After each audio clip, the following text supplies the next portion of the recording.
So my name is Jeremiah Gibbs, and I have been on Camino now 6 times and have had an opportunity to walk the pilgrimage. And so I want to share a little bit about some equipment with you, describe some things about how you would decide between one piece of equipment or another, and help you kind of make decisions that are best for you in those various arena, as well as think of things that maybe you wouldn't have thought about without some help. So I have made most of my pilgrimages in May. I did walk one in July, but most of those and one in June.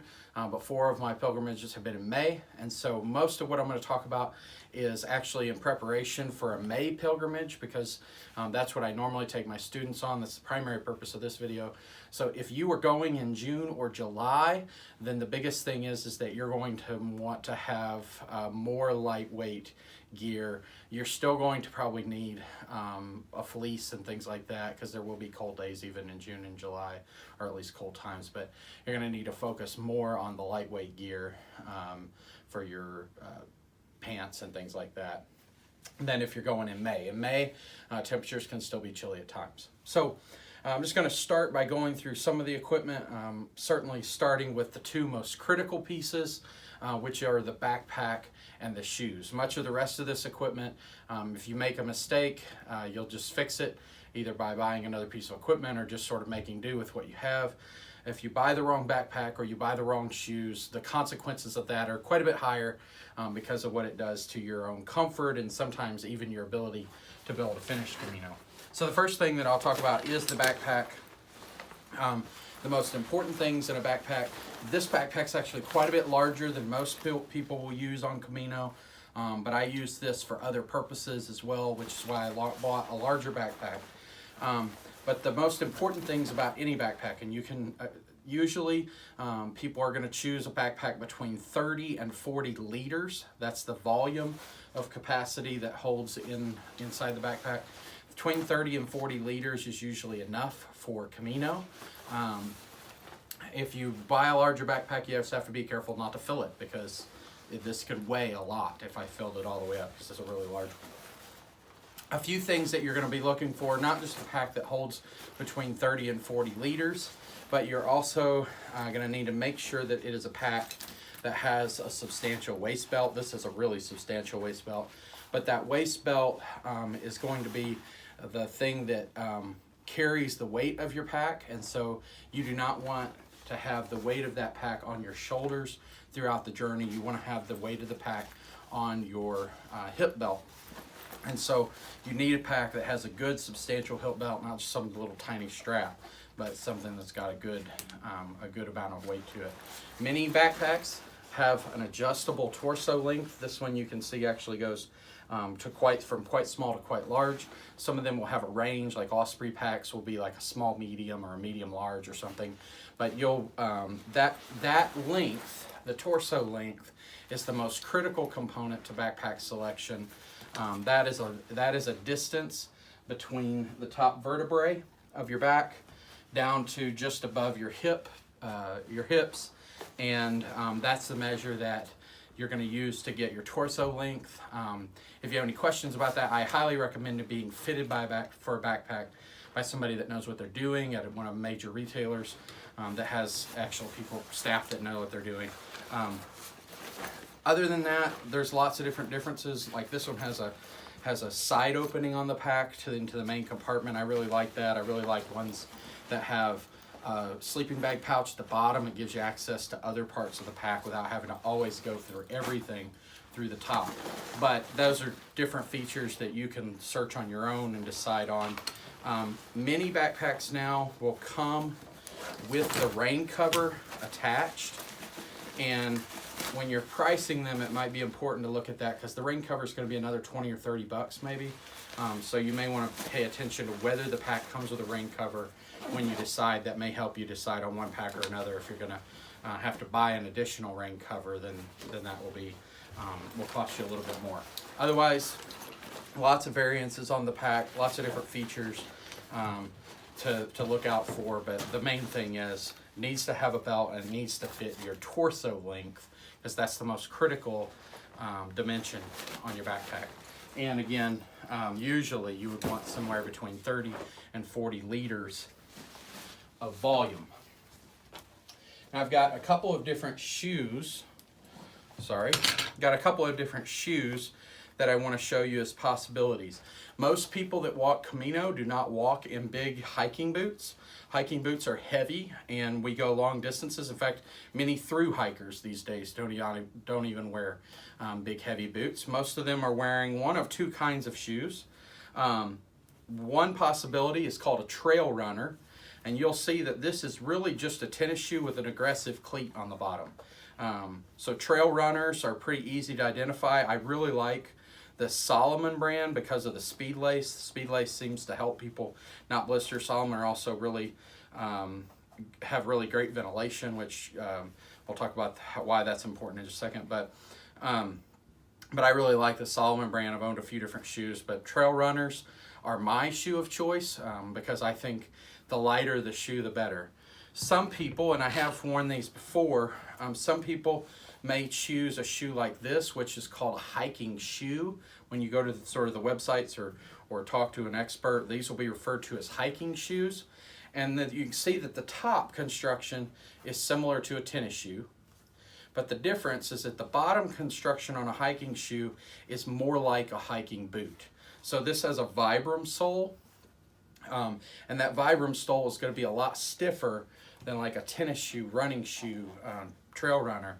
But these are a little stiffer than a regular running shoe anyway, but this is quite a bit stiffer, quite a bit firmer. So the people that might benefit the most from having that Vibram sole would be people that have foot and ankle problems of some kind. They will provide a little more stability, a little more strength for folks that have those kind of issues. Yeah, so I personally have chosen trail runners over and again, but some people do go with the hiking shoe. The other possibility of some folks on Camino will actually wear a good hiking sandal. This is a brand called Vionic that has extra support in the arches because I have some foot issues. But regardless, there's Chacos and other brands that make good, strong hiking sandals that have firm soles. And lots of people on Camino will wear a hiking sandal, they will often wear socks with them because that helps prevent blisters. Doesn't help you with your fashion sense, but the socks with the sandals are very common on Camino because it's very good for blisters. So a couple things, why would you choose various shoes? I already mentioned a hiking shoe with that Vibram sole may be good for those who have foot problems. But I think the biggest thing that you need to be thinking about with your shoe selection, first of all, is that your goal is to keep your feet dry. Blisters are caused by feet being wet. So for me, my feet sweat a lot. Being dry meant choosing a shoe that had great ventilation to it, like this Salomon, because that meant that when my foot sweat, more of that sweat would get out, and I did a lot better. Other folks may want to choose a waterproof shoe. Like for instance, this shoe by Merrell is also available in a waterproof version. This is not the waterproof version. It has Gore-Tex in there. They ventilate some, but even Gore-Tex, which supposedly ventilates, does not necessarily ventilate well. So if you get a waterproof shoe, it's going to keep your foot a little drier if it starts to rain, for sure. But it does hold the sweat in. And the other problem is that eventually, if it continues to rain, probably you're going to get water in that shoe anyway, and then the Gore-Tex takes a little longer to dry out. So I'm a big fan of just a really well-ventilated shoe rather than a waterproof shoe, but some people have had lots of good luck with waterproof shoes. And another advantage to the sandals, obviously, is that they dry out really fast. They don't stay wet long at all. If you buy any kind of shoe, not a sandal probably, but if you buy any kind of shoe, the recommendation is that you get at least one size larger than you would normally wear, because your foot's going to swell. It's going to move around a lot in the shoe, especially as you're going downhill and your foot begins to cram down into the toes. That's going to blister. It may make you lose your toenails as they bang against the front of the shoe and damage your toenail. So make sure that you get at least one size larger, so that there's plenty of room up here that your foot can't cram down into your toe as you start to go down hills and things like that. But even if you're buying a shoe that's larger, you still have to make sure that your foot isn't going to be sloppy and moving around in there. If your foot's moving around in there, that movement will cause blisters for sure. So you need to make sure that it fits good back here and that your heel really locks down in there, but you still have plenty of toe room. So that's the challenge as you're shopping for shoes. Those two items, shoes and backpack, are by far the most critical decisions that you'll make. The rest of this, there's lots of different preferences and so on. And if you make a mistake, it just means you carry more weight or something. But one thing that I highly recommend for all pilgrims, I would almost say it's necessary for people that have any kind of foot, ankle, lower extremities, or back problems, is some kind of a walking pole. But even if you're in excellent health, I still recommend the walking poles because there's a significant amount of weight that's reduced off of your feet and your ankle and knees when you are using that pole, especially on the downhills and on the uphills, to alleviate some of the pressure on your joints. This is a place where you could save some money if you want. These poles, are lifetime guarantee. They're very, very good poles, but this set I think cost about $130 for two of them, and it's just a pole. I mean, it is nice that they're lightweight and so on, cork grip and whatever, but you can also wait until you get to Spain and you can spend $10 on a wooden walking stick on the side of the road. They'll have the walking sticks sold at these little shops and stuff, and that walking stick will do the same job of being able to alleviate some of the pressure on your joints, and obviously cost a lot less. And those are kind of hard to travel with on the airlines. Our Camino group will go as a group, and we'll actually bag those all up in one bag and take them, so we don't have as much problem. But if you're traveling by yourself, the walking poles are hard to put on the airline. They don't want them in check. They have to be checked, basically, in your checked baggage. So that's a little bit harder to travel. So you may just decide to pick them up cheaply in Spain and then throw them away or give them to someone at the end of your pilgrimage. So a few other items that are really particularly important. You're going to need, first of all, you're going to need some kind of a fleece that is not cotton.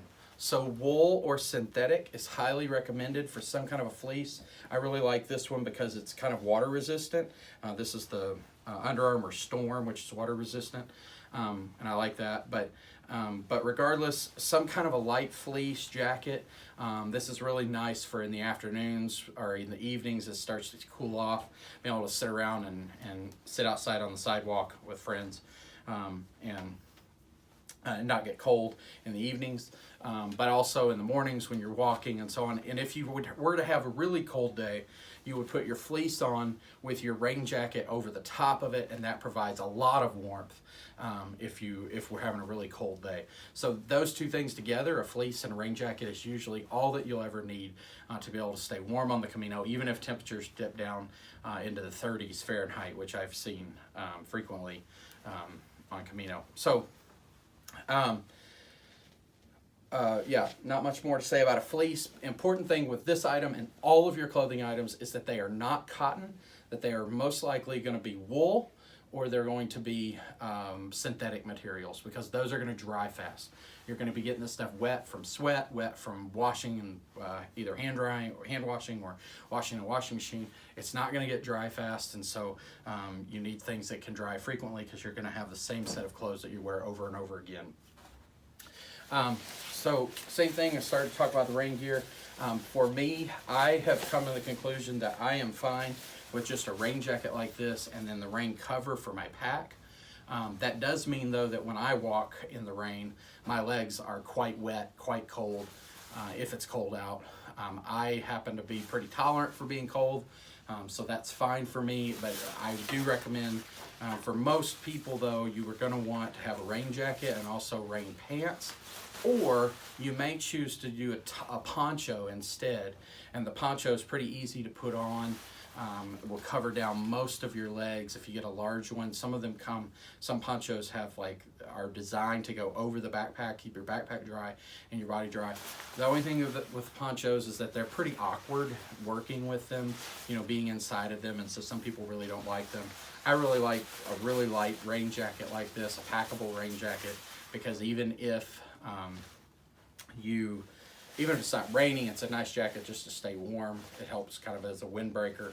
And so they serve multiple purposes. You're going to want everything that you take on Camino to serve multiple purposes, because that way you're carrying less items. I'll talk just for a second about sleep gear. This is a sleeping bag. You can tell, hopefully, that this is a very, very light sleeping bag. I think it's rated to like 45 or 50 degrees Fahrenheit. We're sleeping indoors, right? So we don't need a big, huge sleeping bag, and you are not going to want to carry it. So this is the very heaviest thing that I would carry, is these super lightweight sleeping bags. I've been on Camino now 6 times, and after 6 times, I'm done with sleeping bags. I'm going to start taking this year a sleep sack, which is like a sleeping bag liner, instead of taking a sleeping bag, because we stay in private albergues when we go on Camino, and the private albergues usually have blankets available for pilgrims. So if you have a blanket and you have a sheet, then you really don't need a lot else besides that. Other folks will want to take a pillowcase. The pillowcases that you get on Camino are awful. They're these little paper things, and so I really enjoy taking my own pillowcase and washing it a couple times, maybe even while I'm on pilgrimage, so that I'm laying my head down on something that I know is clean, and it's also not just a paper sheet. The paper sheets they give you in the albergas are useless to me. But sleeping bag is certainly a place you can waste a lot of weight. So I encourage you not to waste weight. Stay as light as you can on that.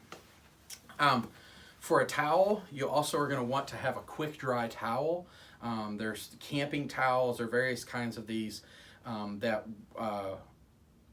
whenever you hang them on the edge of your bed or something, they'll dry quite quickly, certainly by overnight. You're not going to want a cotton towel or something like your normal bath towel. You're going to want a camping towel like this that's going to dry out really quickly.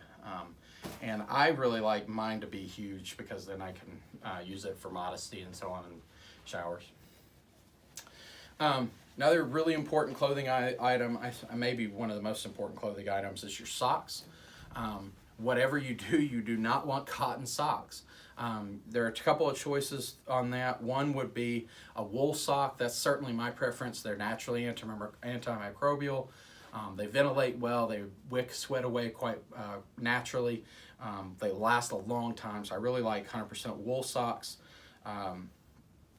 These socks by Darn Tough guarantees them for life, so if you need to have them replaced, now I have had to have them replaced before, then they replace them later. They're fairly expensive to get a 100% wool sock, but they are awesome. You may also, especially if you have wool allergies, but for any reason you may decide to go with a sock that is a artificial material, and those certainly can work as well. The one thing I would suggest, I think most items of clothing you're going to be able to just get by with just having 2 sets, having one day that you wear and then the next day and you're washing. I think it's good to have socks for at least 3 or 4 pairs of socks, so that if they get wet you can change them in the middle of the day. Again, keeping your feet dry is going to be the thing that keeps you blister free. So I'm a big fan of multiple pairs of socks, and that they are wool or some sort of a synthetic material. Same theme with some of your other clothing items. You're going to want all clothing that is either, in this case, probably a synthetic for pants.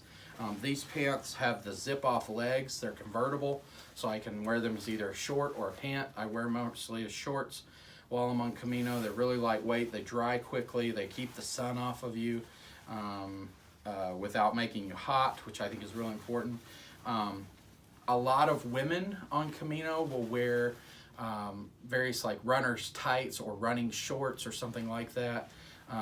Some men will wear those as well, but a lot of men are wearing these kind of hiking pants like this, quick dry hiking pants. But I've seen a lot of women wearing various kinds of workout gear, tights and shorts and that kind of a thing. Shirts. This is our Camino shirt, by the way, that we get as a group. We buy these shirts, but this is, again, this is the quick dry, just like the pants. There's a quick dry material. You know, there are various brand names that it goes by, but some kind of a wicking quick dry material. I really like having one long sleeve and one short sleeve. That way, if I start to get a sunburn, then I'm going to make sure that day that I'm going to be wearing that long sleeve to keep the sun off, or if it happens to be cold. I usually wear like one shirt that's a long sleeve like this, and I usually take a short sleeve polo that also will let me kind of dress up if I am going into town and want to go to church or something like that, and I want to look a little more civilized, and I have a polo, like a golf shirt that I wear for that. So 2 shirts at least.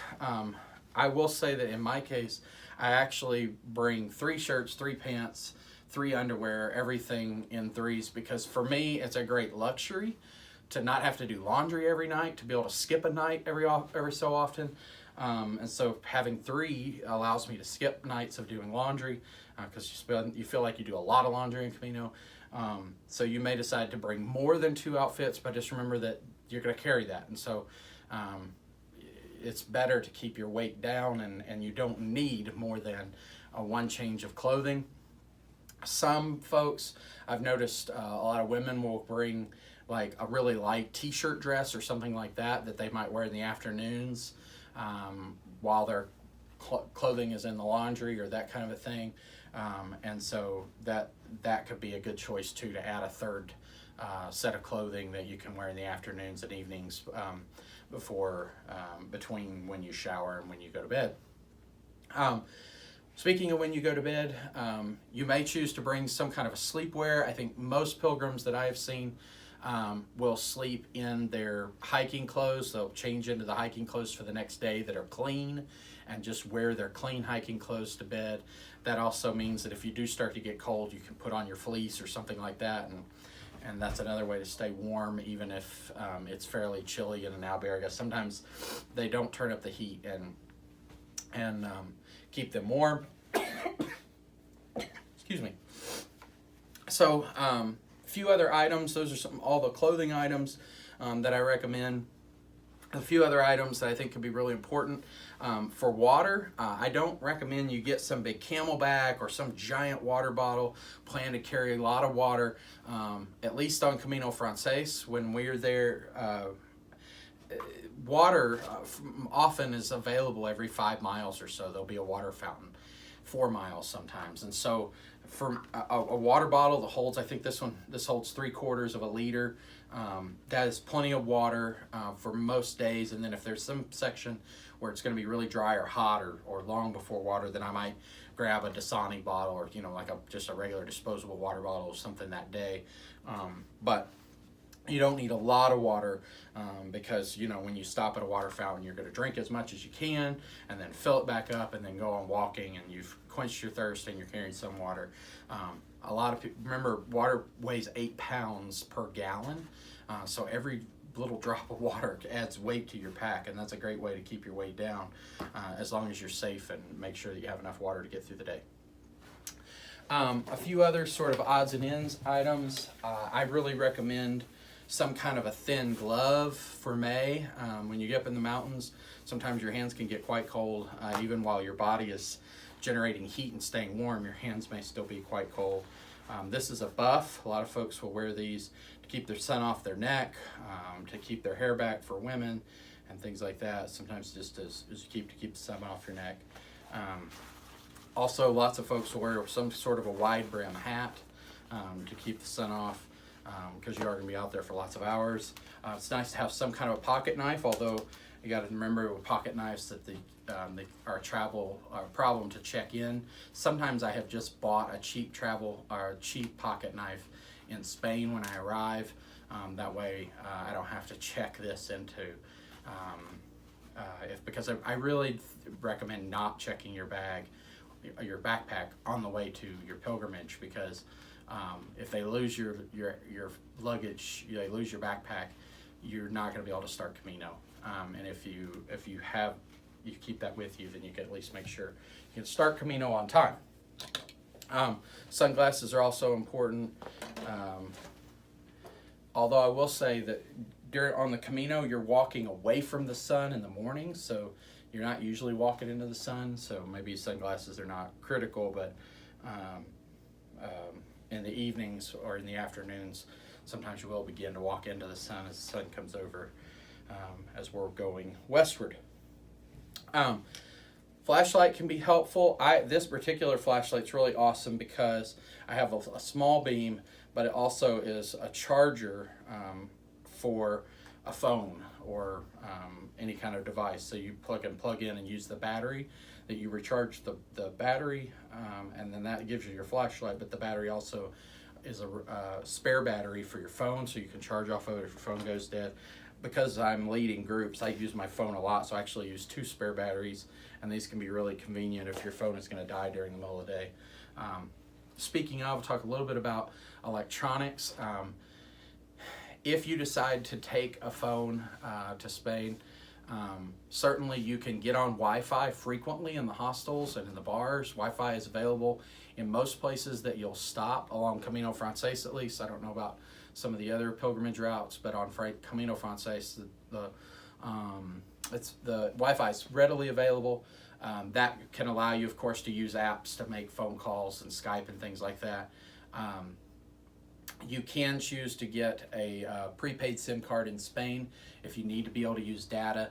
Because I'm leading a group trip, it's important that I have access to a phone so that I'm accessible both by people back home as well as the students that I'm leading, and so I make sure that I have a phone. Lots of people decide to disconnect from their phone while on Camino, and that's certainly in the spirit of pilgrimage and can be excellent. But if you do need to stay connected, there are a couple of options for that.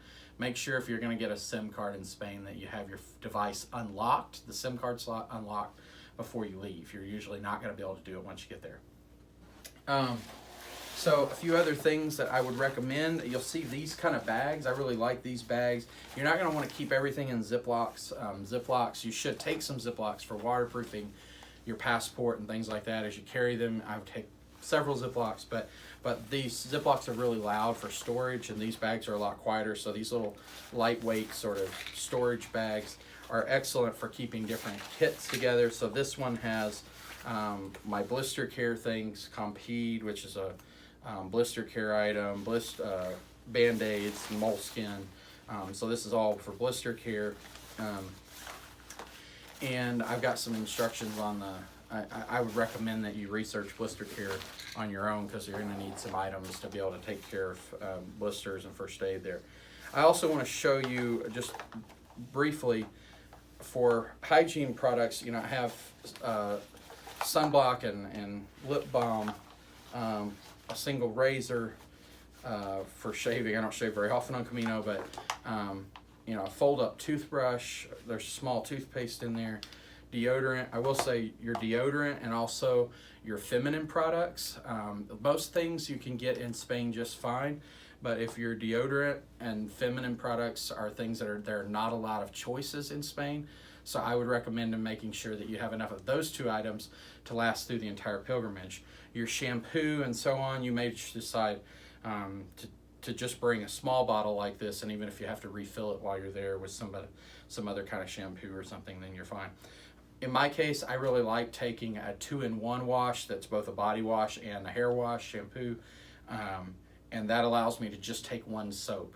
Every liquid item that you take is really heavy and adds to your load, so you're going to want to try to keep those weights down as much as possible. So Bronner's soap or some other soap that you could use to wash your hair and your body and your face, as well as in some cases your laundry. We do laundry in washing machines while we're there, so I don't take soap for laundry. But if you are going to wash your clothing in a sink, then you may want to use something like Bronner's, where you can wash your body as well as wash your clothes in the soap. The other thing, a really awesome life hack for Camino is S-hooks like this. You can find these S-hooks online. I usually buy them in bulk on Amazon. They are awesome for two reasons. One, in the shower, you take your bag and you are able, there's not a lot of the showers and stuff will not have hooks in them, so you can use that hook and hang it over something in the shower, hang it over the top of the door or something like that to hold all of your stuff in it and keep it dry when you're in the shower. These hooks are also awesome for in the alberga bedrooms. You can hook that edge over the edge of the bed and hook your backpack up there and have it standing up, and so it's out of the way. So I really recommend taking some of those hooks with you. In my group, I buy those in bulk and distribute them because they're just so helpful. I think that's, one other item I really recommend is these large baby pins or safety pins or whatever they are. These will, first of all, are good clothespins. So when you have your clothes out on a drying line, the wind, if you don't have enough clothespins, the wind will blow those clothes away, blow them on the ground, whatever. And there are not a lot of clothespins on the lines anyway, so they seem to always be missing. If you'll take these safety pins, you can pin things, you use them as your clothespins on the line, but you also can pin clothing to the back of your pack when you need to dry it during the day. So a lot of times, you get up and some clothing items just not dry. You don't want to put it in your pack wet. So you pin that clothing item to the outside of your backpack, socks and shirt and underwear and whatever else. And then they'll dry throughout the day. So those pins are really valuable. I just reminded myself one thing I didn't mention is that I would also recommend that your underwear for women, sports bras and whatever, panties for men, your boxers, those underwear items also need to be quick dry fit type material, and you can find kind of sports underwear, sports bras, things like that, which are kind of a necessity. You definitely do not want your underwear to be wet while you're walking because you'll be very, very miserable. So hopefully that's enough information about some of the gear that we take. I think I've given some of the critical decisions that you'd want to think about. For instance, which shoe you're going to want, what decisions you're going to make about your backpack, rain gear, things like that, which are really important for having a happy Camino. The other thing that I would say is don't stress out too much about the gear. I would stress a little bit about shoes and backpack, but I wouldn't stress too much about the rest of the gear. Remember, you are not going to like a developing country where this stuff is not going to be available. All along the way when we're on pilgrimage, there are hiking stores, there are pharmacies and so on, and so you're just going to walk in and buy something if you forget it. Make sure you have a little bit of money to be able to do that, but it's not as if you're going to a place where these things are not going to be available. You're going to be walking by a pharmacy every day, so if you need to get shampoo or sunblock or whatever, you can get those certainly while you're in Spain, and that's not hard to get. Some items, for instance, the shoes and backpack, you can get them, but you probably are going to pay a premium and not get exactly what you want. So you'll want to get those and be really careful about those decisions. Hope that helps. If you have any questions, you certainly can contact me if you're one of my students, or you can put a message in the comments to the blog, and I'll be glad to try to answer any questions that come up. Thanks a lot.